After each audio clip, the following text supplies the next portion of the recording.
Olá, olá, olá, cidadãos da Galileia. Sejam muito bem-vindos a mais um episódio do Branding Tudo Podcast. Aquele podcast que você vai aprender a fazer marcas que duram por anos e simplesmente não são marcas que vendem e depois elas desaparecem. Você sabe que se você chegou aqui através de um amigo, seja muito bem-vindo. Eu me chamo Galileu Nogueira, tenho mais de 14 anos de experiência ajudando a construir marcas muito queridas nesse Brasil, como a P11, Pets, Live Up, Cora, Whirlpool e tantas outras marcas. E a ideia desse podcast é contar os meus erros e acertos, assim como dos meus convidados, para que a gente saia daqui inspirado e a gente aprenda algo novo em cada episódio. Lá no final eu vou te lembrar que se você gostar, dá 5 estrelinhas no episódio no seu player favorito e mandar para pelo menos 3 amigos, senão você vai perder o direito de ouvir o Branding Tudo Podcast. Mas você não vai perder porque eu sei que você vai fazer isso lá no final. Se você gosta de assistir o podcast, saiba que estamos no YouTube, youtube.com/Galileu Nogueira, e você consegue assistir e colocar simplesmente o seu caderninho lá e fazer as suas anotações. Imersão São Paulo, BDP Imersão São Paulo. Se você quer fazer parte da próxima turma, já estamos com a lista de espera para outubro. Primeira turma vai acontecer agora em julho. Ela está lotada, a gente não consegue mais colocar ninguém, porque agora a gente tem a limitação de um espaço físico. Mas a próxima imersão presencial, meus amores, a gente está preparando um local para 200 alunos. Então, assim, pelo amor de Deus, já coloca seu nome na lista de espera, porque a gente já está, neste exato momento, com mais de 120 nomes na lista de espera. Então, se você não colocar, provavelmente você não vai conseguir estar na próxima turma também, mas aí a gente vai fazer uma outra com 400 alunos, aí vai colocar todo mundo, beleza? Bom, vamos ao começar o tema de hoje. Muito se fala sobre construção de marca, muito se fala sobre fazer marcas, muito se fala sobre criar branding, estratégias de branding. E a gente está vendo esse termo sendo falado nos últimos anos, assim, a torta direita, novas vagas estão surgindo, mas a gente não está falando se a gente está criando marcas para serem duradouras, se a gente está criando marcas para terem longevidade. Acho que o maior objetivo de um brand manager aqui não é criar uma marca que venda no curto prazo, mas uma marca como a Tiffany, que tem mais de 180 anos de existência, ou como a Coca-Cola, que tem mais de 125 anos de existência, ela foi criada e mantém a sua história até hoje. E para isso eu estou aqui com Beatriz Guarese. Seja muito bem-vinda. Ela é a fundadora, a CEO, a estrategista sênior do Beats to Brands, aquela newsletter que você ama, que tem mais de 30 mil assinantes. Seja bem-vinda. Eu mesma. Querido, obrigada pelo convite. Eu sou Beatriz Guarese, eu sou especialista em branding e criadora de conteúdo. Do meu lado, especialista em branding, eu já trabalhei, tô há 10 anos... 10 anos nessa, amigo, o tempo passa. Meu amor, já estou há 14. Eu tô há 10 anos estudando sobre, falando sobre, trabalhando com marcas, então eu já passei por consultoria. Minha passagem mais relevante foram 2 anos de estrategista na Ana Couto, atendendo várias grandes marcas, fazendo vários projetos por este Brasil. Depois fui brand manager na Live Up, fui trabalhar em startup e recentemente estava também como head de branding numa marca do Itaú. Então é uma pessoa que já fez consultoria, já fez startup, já fez empresa grande, empresa pequena, empresa familiar. Acho que a gente tem um repertório aí para falar bastante sobre marcas que eu tenho trazido como criadora de conteúdo. Então, há 5 anos, eu comecei a escrever uma newsletter chamada Beats to Brands, que há mais de 200 edições traz reflexões e análises e inspiração sobre marcas conectadas à tecnologia, consumo, comportamento e tendências. E tudo isso que a gente gosta. Gente, o pitch estava prontíssimo, assim, ó, ela já tinha o texto aqui, ó, mais de 5 anos, mais de 200 edições, incrível. Se vocês não assinaram a newsletter da Beats to Brands, por favor, entre e já assine, o link vai estar na descrição, tanto do Spotify quanto do YouTube, para você assinar e virar um ávido consumidor de uma mulher que produz conteúdo todas as semanas. E ela faz relatório de tendência, e ela aponta links, ela recomenda outras newsletters. Eu, sendo você, já assinaria logo pra ficar por dentro. Beleza? Gratuitamente, toda quinta-feira, em mais de 30 mil caixas de entrada no Brasil e no mundo. E no mundo. Bom, a gente tá falando sobre, então, construção de marcas. E a gente sabe que existe um fascínio por construção de marcas. As pessoas adoram, né? O Branding do Podcast é um podcast que fala sobre assuntos, as pessoas amam. E a gente ouviu durante muitos anos que o objetivo era criar uma love brand, do qual a senhorita já falou sobre isso no RD Summit de 2022. Isso. Love brands, marcas mais amadas. Eu acho que de 10 reuniões que eu faço, 9 ou 8 pedem pra... Não, no final eu quero ser uma love brand. Perfeito. E todo mundo quer ser uma love brand. Mas, quando a gente chega no status de love brand, o que vem depois? E aí eu queria ouvir de você o seguinte... Será que a gente tá vendo hoje um cenário de marcas que estão sendo criadas para, de fato, serem marcas duradouras, marcas que são memoráveis, marcas que são longevas? Ou a gente tá vendo pessoas só criando marcas com o objetivo de aparecerem nos rankings como marcas mais valiosas, mas no final das contas ela é uma marca que é perene, ela pode acabar a qualquer momento. Como que você tá enxergando isso? Perfeito. Querido, eu tenho uma visão, e você me conhece um pouco, você sabe, mas para quem não me conhece, assim, eu gosto muito de olhar para branding, olhar para marcas dentro do contexto. Nunca isoladinhas lá no laboratório, ou na consultoria, ou no framework em que elas são construídas. E aí, eu tava e estudei durante um tempo essa questão do sentimento. De marcas como capazes de despertar sentimentos nas pessoas, e o sentimento, por sua vez, como o grande motivador daquilo que a gente compra, daquilo que a gente escolhe, daquilo que a gente prefere, daquilo que a gente dá like, etc. Então, essa conexão marcas e amor foi uma coisa que me fascinou muito, e as Love Brands não são uma teoria minha, você mesmo sabe, é uma teoria clássica. O livro sobre Love Brands foi escrito há quase 30 anos atrás, mas é uma coisa que a gente está tentando trazer para os dias de hoje, porque, às vezes, as marcas e os gestores de marca e as pessoas que trabalham com comunicação ficam muito apegados no funcional, no racional, esquecendo, às vezes, de que tem uma pessoa do outro lado e a gente precisa despertar sentimento naquela pessoa.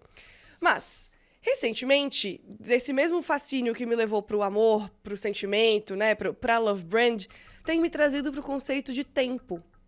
Como é que a gente pensa a marca, a relação das marcas com o tempo?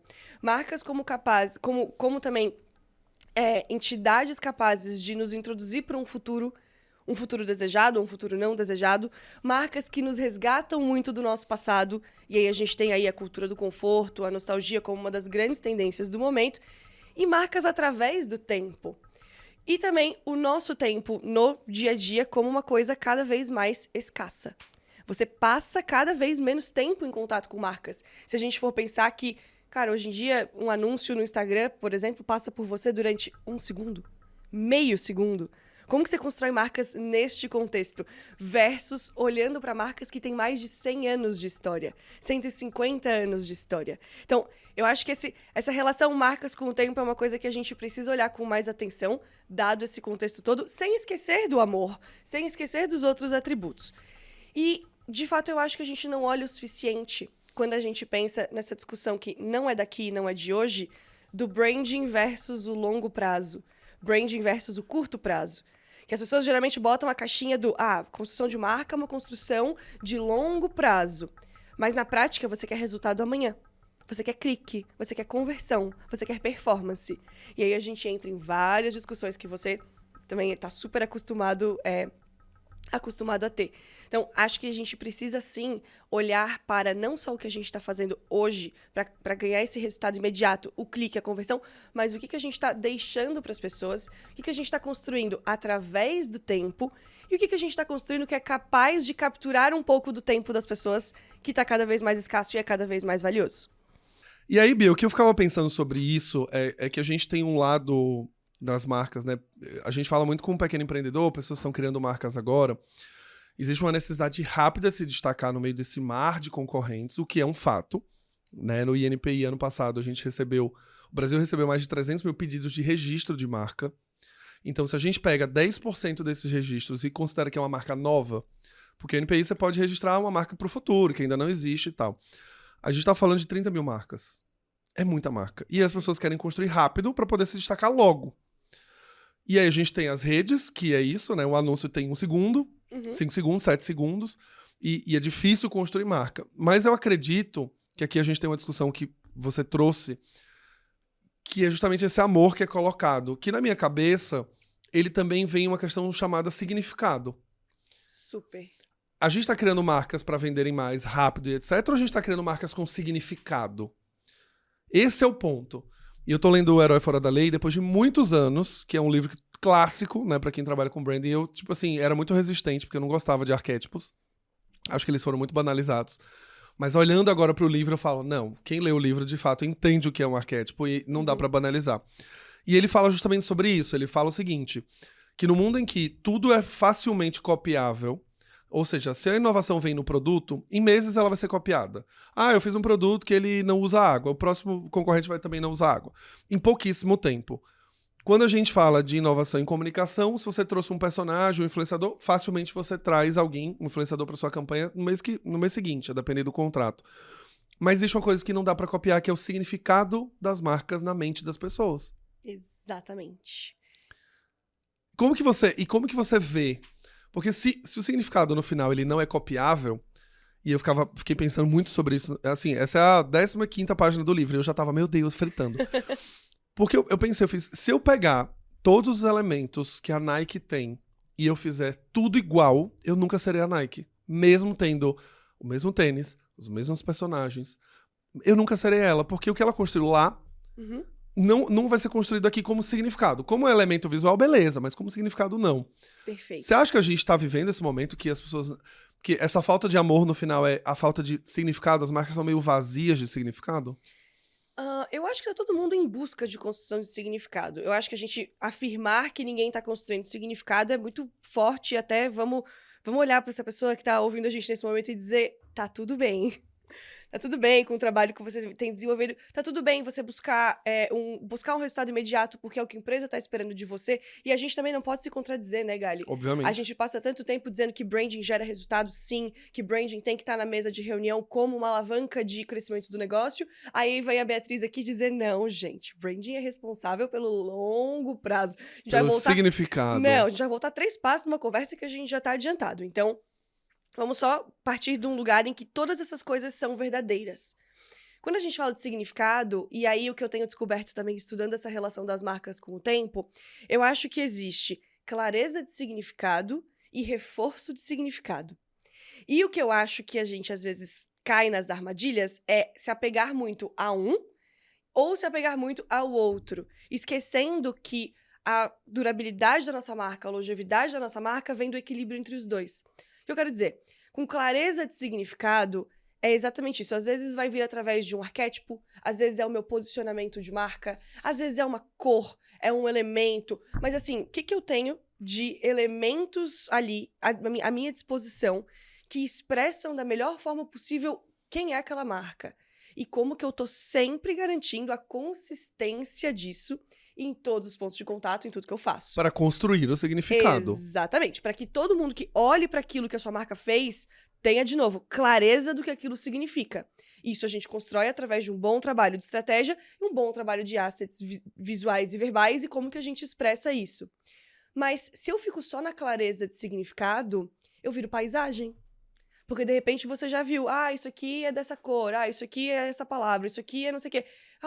E, de novo, nesse momento em que a gente está vivendo, que a disputa por atenção é tão acirrada, se você não pode correr o risco de virar paisagem no sentido de, já vi essa marca antes, as peças todas iguais, os produtos sempre iguais, sempre a mesma mensagem, do mesmo jeito. Então, preciso ter clareza de significado e consistência, mas eu preciso ter a capacidade de reforçar esse significado de uma maneira interessante para aquelas pessoas e conectada ao contexto que a gente está inserido enquanto sociedade, enquanto pessoas e enquanto consumo. Então, eu tenho que... Só que aqui a gente corre o risco de cair em outra armadilha, que são essas marcas que estão sempre querendo se reforçar sem ter clareza do seu significado. E aí eu tenho, por outro lado, aquelas marcas meio arroz de festa, assim.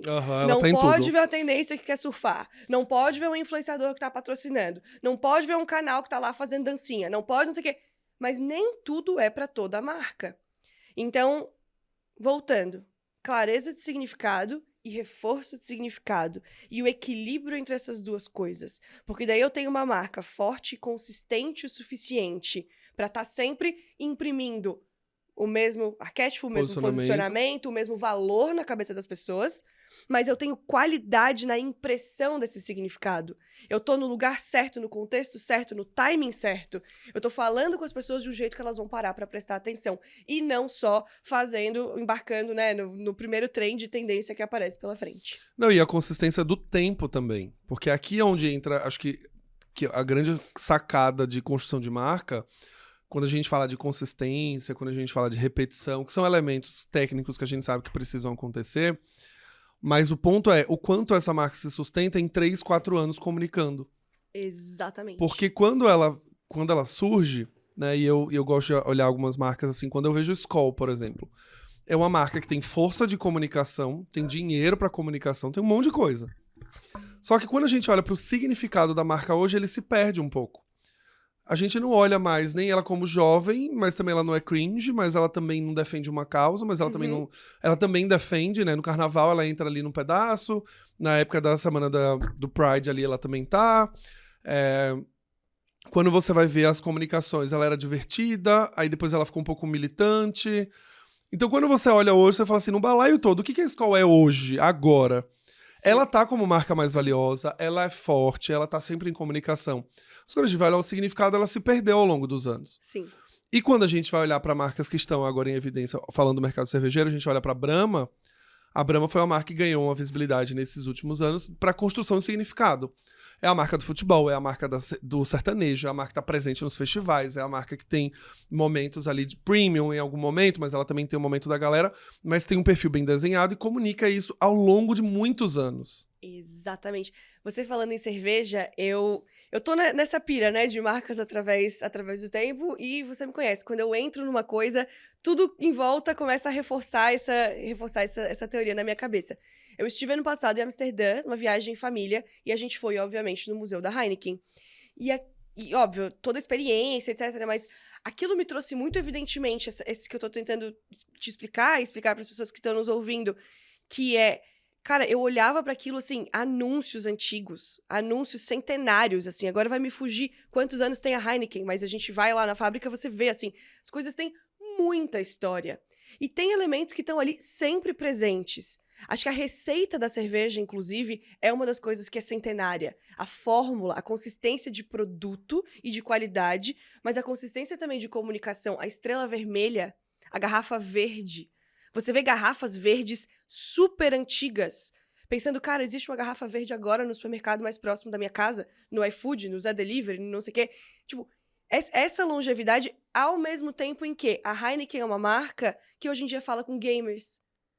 Que hoje em dia, que saiu um pouco dessa coisa do que ela abraça o futebol sem ser sexista de nenhuma forma. Uhum. Que ela fala dos encontros entre os amigos. Que, sabe, que ela se posiciona num momento como, por exemplo, a pandemia. Fez uma das campanhas mais lindas, inclusive, do início de pandemia. Uma campanha de Fique em Casa. Então é isso, assim. Você pega uma marca que tem um significado, um produto, uma consistência dos seus elementos e da sua qualidade, mas que, ao mesmo tempo, tá sempre ali... Sabe, entendendo o contexto, entendendo o consumidor, entendendo o tempo em que a gente vive e sempre se mostrando cada vez mais relevante. Perfeito, perfeito, perfeito. E isso também me leva a mais um capítulo do livro que eu estou lendo, que eu assim, eu sou muito... Eu também, né? Eu passava 80% esperando alguém falar desse livro e 20% esperando que mais pessoas falassem sobre esse livro também. Pra eu poder falar desse livro. Pra eu poder falar desse livro. Que isso me chamou muita atenção, né? Quando eu tinha o ranço dos arquétipos, porque as pessoas colocaram ele... A ferramenta, o arquétipo virou uma ferramenta e a ferramenta virou uma pasteurização. Ai, virou um carrossel no Instagram de você precisa ter isso para a sua marca ter sucesso. Não sei isso, receita do bolo. Ai. Então, o sábio faz isso, então faça isso que você será sábio. E ponto. E agora, entendendo mais em profundidade, e a minha sequência de leitura é O Herói Fora da Lei, que são duas mulheres que ressignificaram os arquétipos de Carl Jung, que elas não criaram o arquétipo, elas pegaram ali e trouxeram pra publicidade. Isso. E Jung não criou o arquétipo pra marca. Exato. É importante falar isso. O Jung criou arquétipos para a população geral. Quem fez isso foram as duas meninas que transformaram no Herói Fora da Lei. E a minha sequência é ler depois o Jung pra entender o comportamento em si. E ele fala uma frase que eu acho muito boa, que tá muito contextualizado com o que a gente tá conversando, que é: as marcas que se mantêm relevantes ao longo do tempo são as que se renovam arquetipicamente dentro do seu próprio contexto. Então ele dá um exemplo da Oprah Winfrey em relação ao seu arquétipo do sábio. Ao longo dos anos, a Oprah se reinventa em comunicação. Ela tem um programa, ela tem isso, tem aquilo, uma linha, né? Mas no final ela se reinventa dentro do mesmo contexto sempre. Então, ela começa num programa de entrevista, depois ela vai pro lado de espiritualidade, que é um dos aspectos do sábio, depois ela cria um clube do livro, que é um dos aspectos do sábio também, depois ela entra no lado mais filosófico, depois ela dá palestra motivacional, mas ela nunca sai do arquétipo dela. Não, perfeito. Ela não faz uma linha de casa e velas aromáticas e depois ela assina uma coleção de esmalte. Ela tá o tempo inteiro...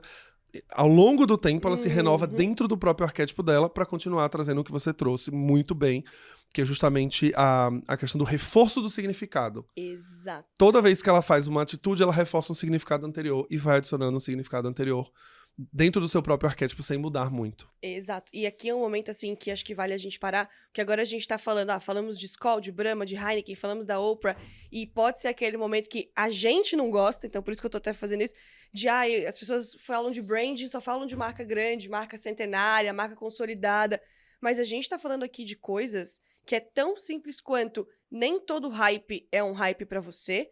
Você precisa ter clareza do que expressa da melhor forma o significado da sua marca, qual que é o significado por trás da sua marca, o que é aquilo que você quer reforçar. E essas são todas coisas que a gente está exemplificando aqui, mas que eu espero, né, uma vez que a gente falar sobre isso e elaborar isso cada vez mais, eu pretendo elaborar isso cada vez mais, que as pessoas tenham... É tão simples quanto qual que é o meu significado, quais são as melhores maneiras de eu reforçar este significado dentro de um contexto. Ao longo do tempo. Ao longo do tempo. E isso todo mundo pode fazer, toda marca deve fazer. Isso é um ponto que eu acho legal trazer para essa realidade de quem escuta, de marcas pequenas ou marcas médias, porque também tem um outro ponto. Quando a gente fala sobre marcas memoráveis, obrigatoriamente estamos falando de marcas que têm anos de existência. E a gente está falando sempre de recurso de olhar para trás, né? A longevidade, ela vem de nostalgia, ela vem de continuar reforçando coisas do passado.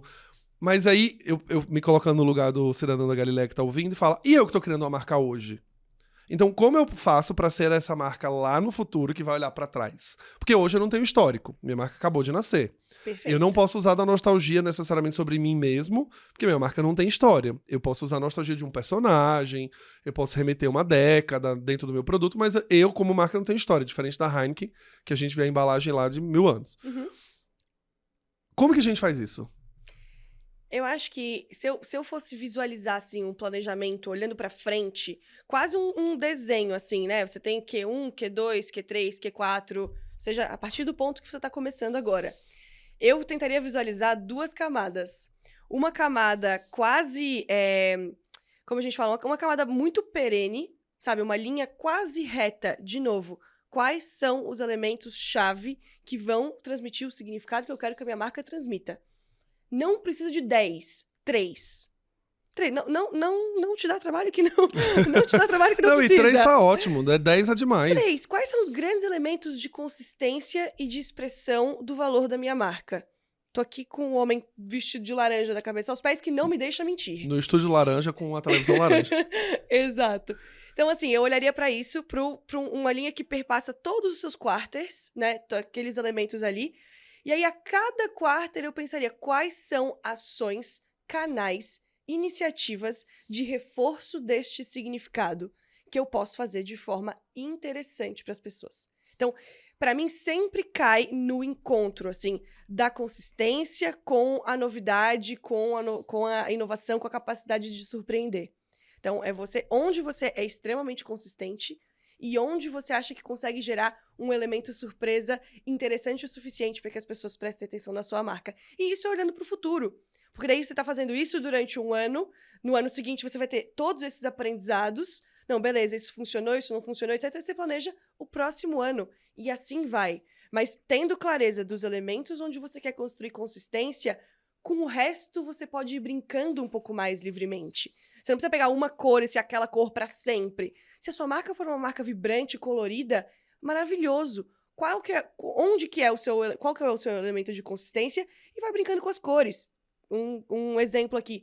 Mas eu acho que é isso. É tão simples quanto equilibrar onde você precisa ter consistência na sua construção e onde você pode explorar diferentes possibilidades, tendências, coisas canais diferentes, uma peça de performance, um teste AB, etc. Tudo isso cabe, desde que exista essa clareza também da consistência e de uma base muito sólida.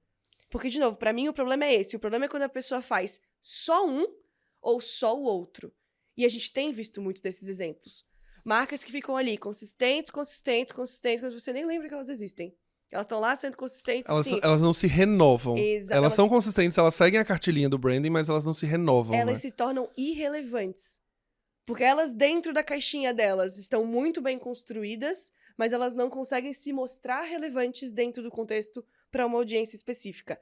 Versus marcas ou, né, publicidades, comunicação, comunicadores que vão atrás de tudo que é novo e brilhante e de várias formas diferentes, mas quando vê, estão construindo 10 mensagens diferentes, marcas com 10 personalidades diferentes, de 10 jeitos diferentes que não constrói o valor que eles querem construir no início do dia.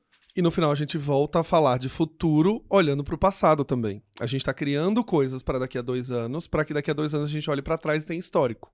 Exatamente. Né? E aí é onde a gente vê uma marca ser memorável ou não, quando esse histórico faz sentido para a construção quando ela chegou depois de 2 anos. Exatamente. Eu vou trazer o exemplo aqui para aterrissar para os cidadãos, que eles adoram exemplos, né?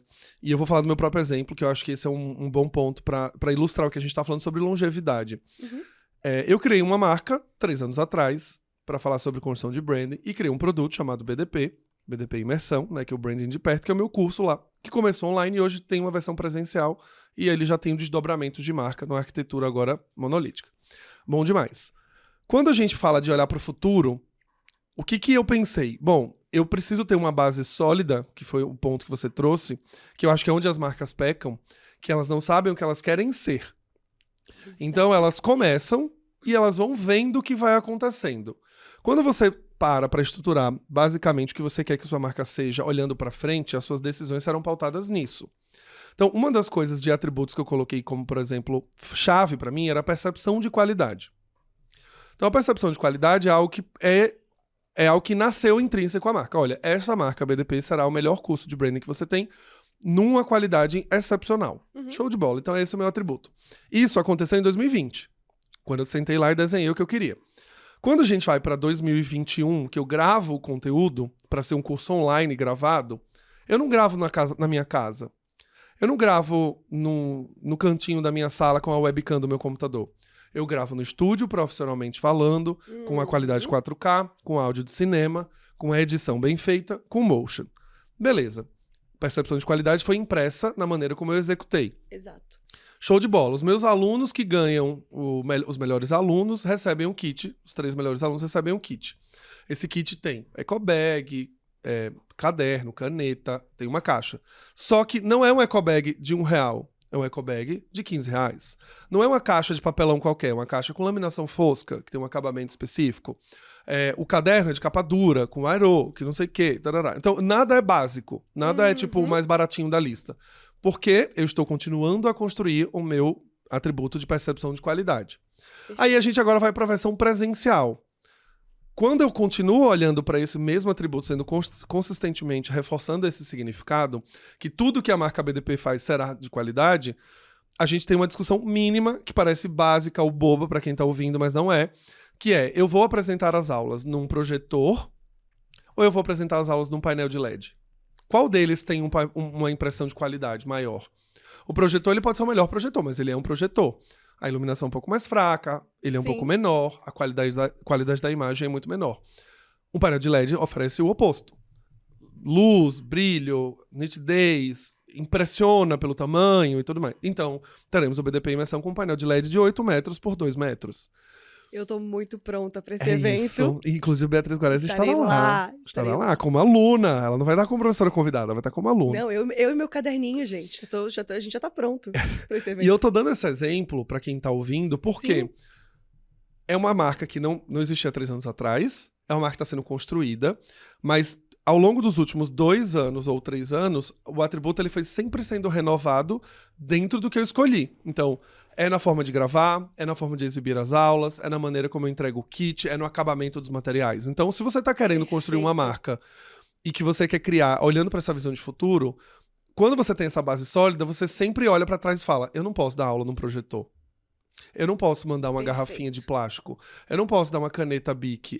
Não que a caneta Bic seja ruim, mas para a percepção de qualidade que eu desenhei 2 anos atrás ou 3 anos atrás, ela não contribui. E aqui não tem certo ou errado. É o que contribui ou não contribui, né? Isso. E isso é muito além. E olha como é engraçado. Você tá falando de uma coisa que é da sua marca, que a gente tá falando de percepção de qualidade. A gente não tá falando pinta tudo de laranja. Ah, se tiver tudo pintado de laranja, a pessoa vai associar a minha marca. Não, é a clareza do significado que você quer construir. E quais são os atributos que constroem esse significado na cabeça das pessoas, para depois fazer com que aquilo transmita o valor que você quer que aquilo transmita. E aí as pessoas, no fim, compram de você, são da sua comunidade, participam das suas aulas, etc. Então, é todo um universo construído para muito além do não, tudo que eu faço vai sempre ser laranja. Que é aquilo que eu comentei do vira paisagem. Vira paisagem. Não, imagina se eu fosse numa sala com um projetor fuleiro, mas a sala inteira tá iluminada, laranja. As pessoas vão entrar e vão falar, legal, tá on branding, né, tá na marca dele, mas todo o resto não foi construído, porque só a cor não ia adicionar a característica que eu gostaria. O que eu sempre vou falar aqui, vou repetir pra quem tá ouvindo, é A gente carece, primeiro, dessa base sólida do que eu gostaria que a minha marca fosse. E tá tudo bem, como a Bia falou no começo, você não ter a clareza 100% do que sua marca será daqui a 5 anos. Você pode ter clareza do que ela será daqui a 1 ano. Mas o importante é que você tenha um documento, que você crie um parâmetro. Pra mim, o que mais falta é parâmetro. Assim, quando eu olho algumas marcas, né, e hoje... Vou dar uns exemplos aqui meio polêmicos, mas quando eu olho, por exemplo, a marca de roupas da GK, a marca de roupa da GK não conversa com quem a GK é. A marca de roupas da GK é popular, preços mais baratos, ela é quase, né, equivalente a uma Shein brasileira, mas a GK tá sempre de Miu Miu, Moschino, Prada. Aí você fala, tá, beleza. Aí você tem a Boca Rosa Beauty, que começou com a Boca Rosa intimamente ligada e hoje tem um descolamento. Boca Rosa também. Avião, jatinho, não sei o quê. E a Boca Rosa não é bem essa marca. É uma marca popular, que vende na C&A, que vende na Renner. Então, o que às vezes eu sempre sinto é... As pessoas estão mais preocupadas em... Não, vamos criar marca, faz a trend, faz a dancinha, faz isso pra se manter relevante. Mas tudo que tá sendo construído, ela é meio desconectado. As coisas são meio... Exatamente. Elas são meio que jogadas, assim. Então, na escolha de influenciador, a mesma coisa. Às vezes eu olho, eu faço uma campanha e falo, cara, pensando no influenciador, se eu fosse trazer um influenciador pra falar de BDP, quem seria essa pessoa hoje? Ah, eu vou chamar o Whindersson Nunes. Mas por que o Whindersson? O que tem a ver? E aí eu vejo todo mundo indo pro caminho de, ele tem mais seguidores? Ele é alguém que alcança a mensagem? Mas por que esse personagem foi escolhido? Eu tenho outras pessoas com alcance que talvez sejam mais próximas ao meu principal objetivo, Exato. que era a percepção de qualidade, né? E é por isso, amigo, que eu tenho essa confiança, assim, de que não é qualquer chat GPT e qualquer inteligência artificial que vai roubar os nossos empregos. Não vai roubar ninguém, gente. Porque Não vai roubar isso ninguém. que a gente faz tem muito de aposta. Né? Pensando de novo no conceito de tempo, você não cria uma coisa duradoura tendo certeza absoluta hoje de que ela vai ser duradoura. É sempre uma aposta. É sempre uma construção. É muito mais fácil e, né, mais financeiramente atrativo e mais simpático para você dentro da sala de reunião dizer, eu tenho certeza que esse influenciador vende. Certeza por quê? Porque tá aqui os números dele. Ele tem 6 milhões de seguidores. Ele, com 6 milhões de seguidores, ele vai me dar X, que não sei o quê. É aquele cálculo do CAC, né? Sim, que todo mundo adora. a formulinha do Excel. Exatamente. Isso é muito mais fácil, digamos assim, em muitos momentos. Mas será que isso constrói marca? Ou, às vezes, o que constrói marca não é um influenciador de 6 milhões, mas são aqueles X influenciadores de 100 mil, 200 mil, 300 De 5 mil mil, às cada vezes, um, de 8 mil. que vão construir aquela intimidade, aquele valor que você quer que a sua marca tenha de percepção. Mas isso não vai ser fácil nem simpático de defender. Só que são as apostas que a gente faz, de novo, com a clareza do significado que a gente quer construir. Então, por isso que aquela frase assim que a gente fala muito, né? Não existe teste AB para branding. Seria maravilhoso se existisse teste AB para branding. Ah, eu tenho uma marca que ela pode ser X ou pode ser Y, eu vou deixar, vou onde as pessoas A comunidade clicam mais. escolher. Aham. Não que a gente não tenha que estar conectado à nossa audiência e ao que eles precisam, mas será que se lá atrás o Nubank tivesse feito uma pesquisa popular, você confiaria num banco roxo? E elas falariam As não. pessoas diriam sim ou não? Então, às vezes, você tem que apostar. Você tem que pensar numa coisa hoje que transmite o suficiente do significado que você quer transmitir. Mas você tem tanta confiança na qualidade e na relevância do seu produto que depois a coisa vai... Aí vai criando memória.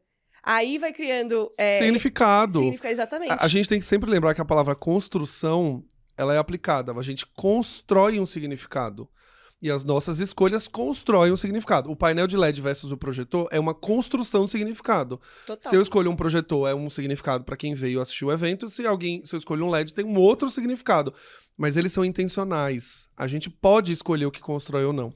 Só que eu queria, antes da gente finalizar, porque já estamos acabando. Ai, não. Triste, eu né? podia falar sobre isso pra sempre.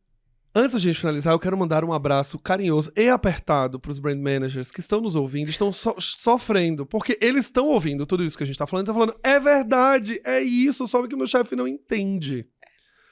É isso, eu queria escolher um influenciador de 2 mil seguidores que fala de um tom de voz divertido, que complementa o meu significado, mas o meu gestor não tá nem aí pra esse influenciador, porque ele sabe que no final das contas o bônus dele talvez não seja batido, porque eu coloquei um influenciador de 2 mil seguidores, que talvez no converto ele não tá muito afim de apostar junto comigo.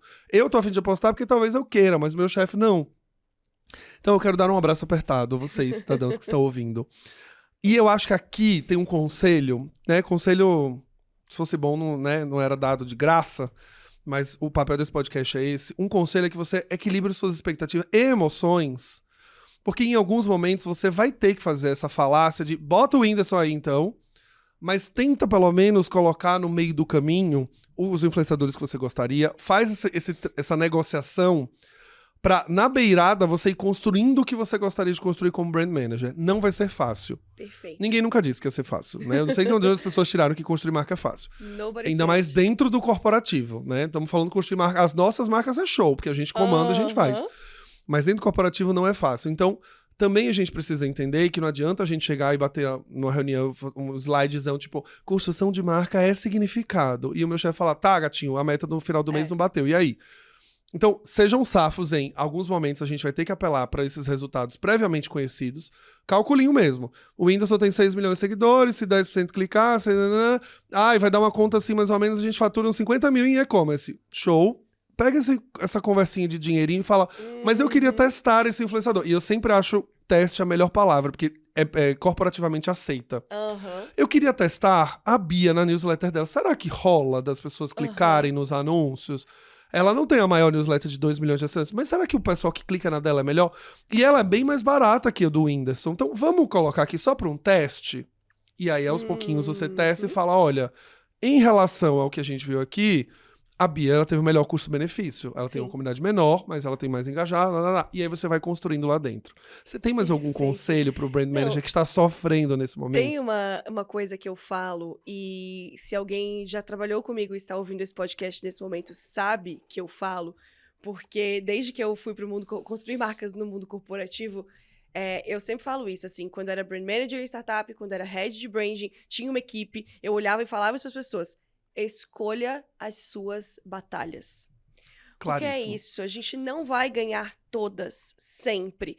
Esse mindset de construção de marca é uma coisa que vem amadurecendo com o tempo, vem amadurecendo a passos lentos, mais vagarosamente do que a gente gostaria. Mas nessa lógica do clareza de significado e reforço de significado, escolhe as suas batalhas.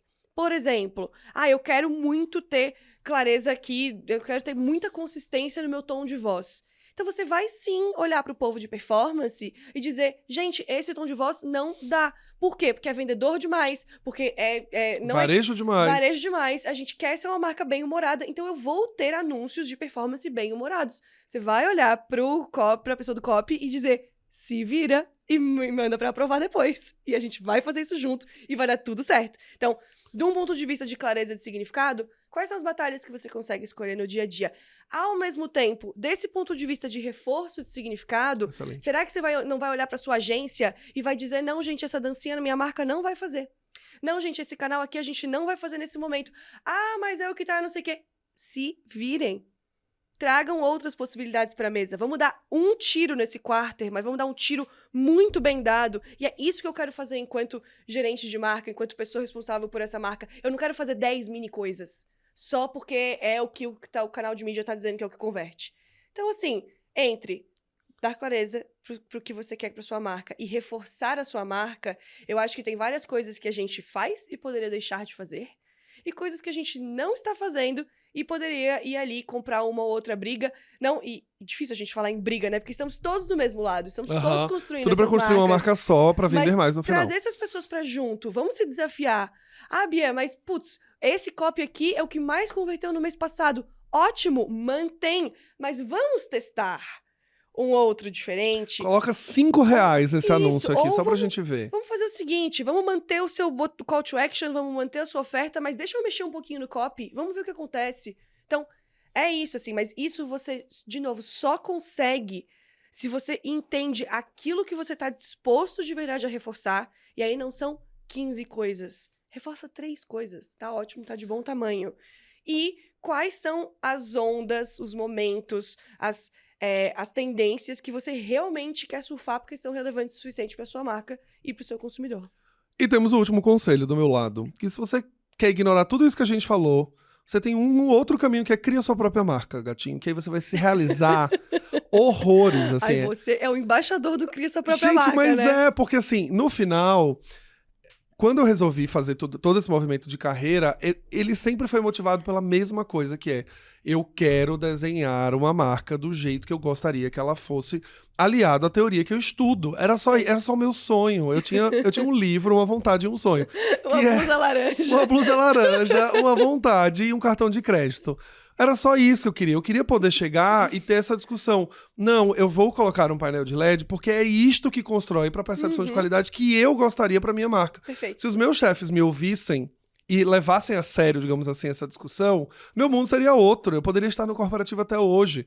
Mas o que eu me via dentro das empresas era: eu estava brigando para convencer que a percepção de qualidade de um painel de LED era infinitamente superior e valia a pena do que um projetor. E aí existia uma planilha de custos entre que o projetor era 5 mil, o painel de LED era 20 mil, e a pessoa falando: não vou pagar. E fim. E mesmo que isso comprometa a construção de longo prazo, mesmo que comprometa o significado da marca, mesmo que tudo isso que a gente está falando aqui nesse episódio fosse comprometido, existia uma outra discussão que é: mas a gente não vai fazer. Então, eu sou embaixador do Cria Minha Própria Marca, ou a sua própria marca, porque a gente tira essa camada e fala: pronto, Sim. agora eu vou fazer o painel de LED sim. E o Hugo, que tá organizando junto comigo, me deu um chilique, que ele falou: você sabe quanto custa um painel de LED? Eu falei: sei. Eu sei quanto custa um painel de LED. Um beijo, Hugo. Um beijo, Hugo. E eu sei o quanto isso vai ser bom para a próxima turma. Perfeito. E que vai ser bom para a turma 26, que isso vai ser construído desde a turma 1. Isso. Então, assim, desde o começo, é mais uma casinha em que você anda. E essas casinhas de construção, elas não tem como voltar atrás. Então, se a gente voltar atrás, a gente se perde no caminho, que é a falta de consistência, né? Mas é uma aposta que você faz, de novo, com base no seu feeling, no seu conhecimento sobre a sua marca, no seu conhecimento sobre a sua audiência. É o tipo de coisa que um chat GPT Não, jamais. vai olhar e vai dizer: não, tá aqui o custo mais otimizado para a produção do seu evento. Mas esses detalhes, isso que vai de fato encantar as pessoas, aí a gente volta lá pro começo desse papo: marcas despertam emoção. Fato, é o que a gente tá ali para fazer. Porque emoção é o que faz a pessoa engajar. Emoção é o que faz a pessoa construir um ritual com a gente. Emoção é o que faz a pessoa pagar o que a gente tá querendo cobrar.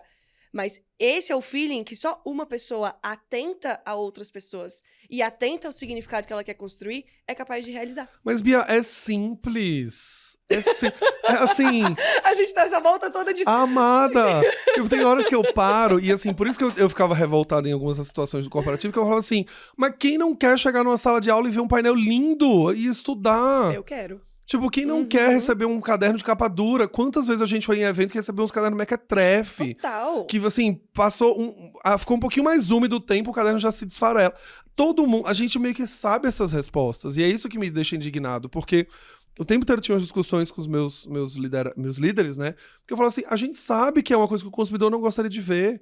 Eu sei que esse anúncio tá chato, as pessoas não vão assistir, é chato. Exatamente. Ele só fala de mim mesmo, ele não agrega nada pra ele. O conteúdo do social da sua marca é péssimo.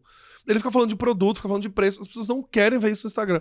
Mas parece que é um negócio que depois que você entra no corporativo, parece que vem uma névoa, assim, faz as pessoas não enxergarem mais.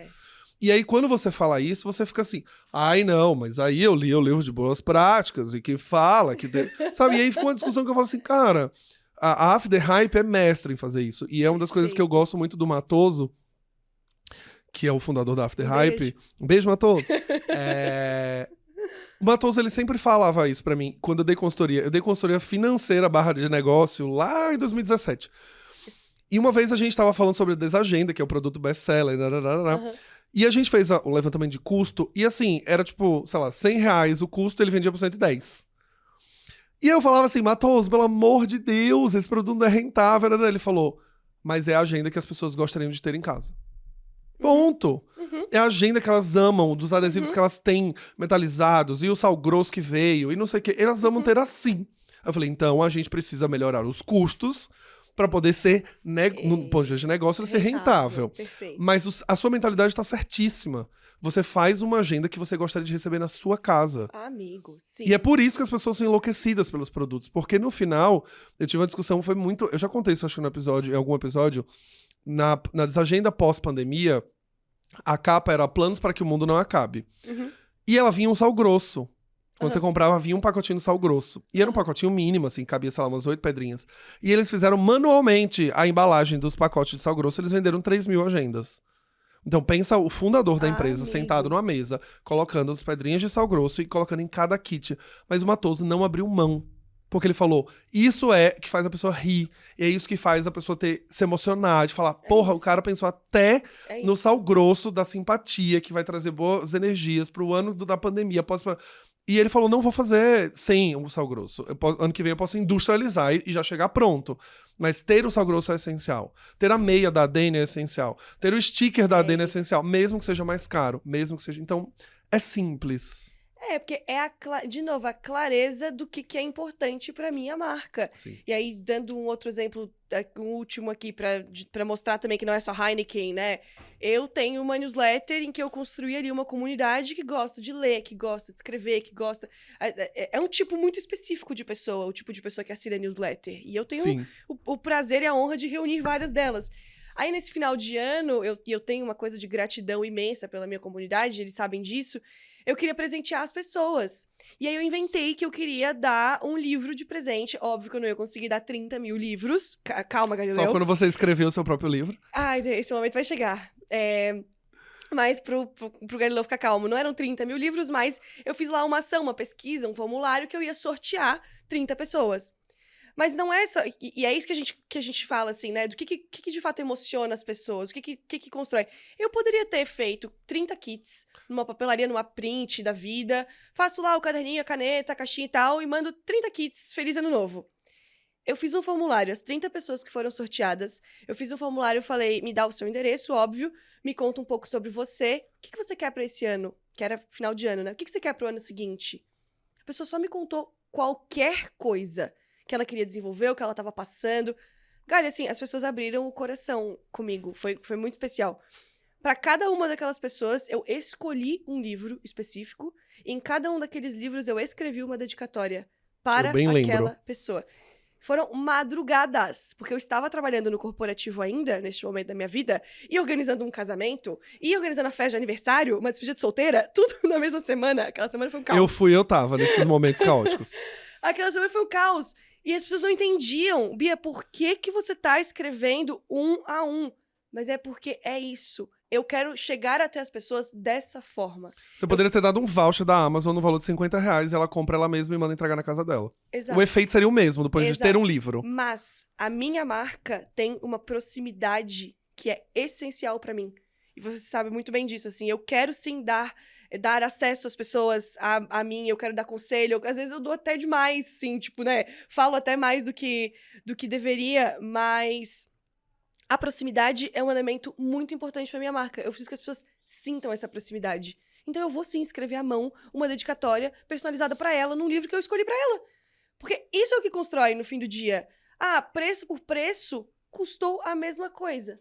Mas é um pensamento a mais, é um esforço a mais, é uma humanidade a mais que você coloca naquilo que você tá fazendo e que isso chega até as pessoas. E humanidade nenhuma será substituída por um prompt do ChatGPT. Ele não vai poder sugerir para você que você faça um livro com dedicatória escrita à mão para construir o significado de proximidade. E com essa, eu preciso encerrar, porque a gente já está aqui, ó.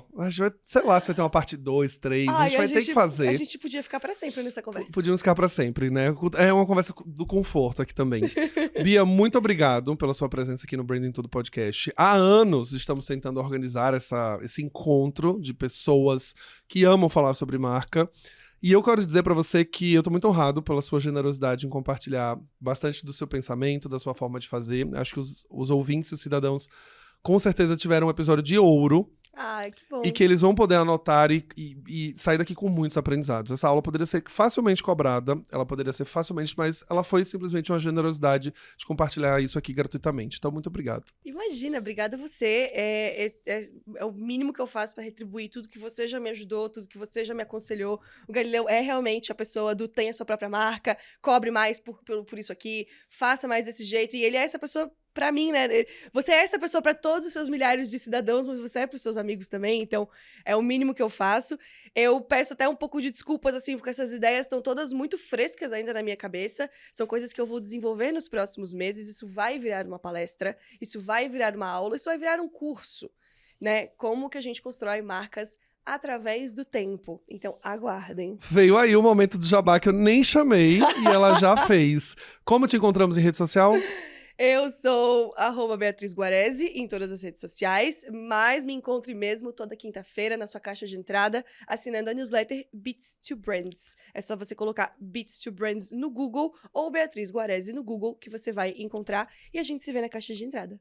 O poder da indexação, né, meus amores? Você coloca o nome dela, já aparece o produto. Primeiro lugar lá no Google. Bia, muito obrigado mais uma vez. E vocês, cidadãos, que estão ouvindo e acharam esse episódio Gold, ouro, lições 1000, por favor, não esqueça de deixar suas 5 estrelinhas no seu player favorito, porque assim ele entende que esse podcast é demais, ele entrega para mais pessoas e a nossa comunidade, o nosso vilarejo crescem.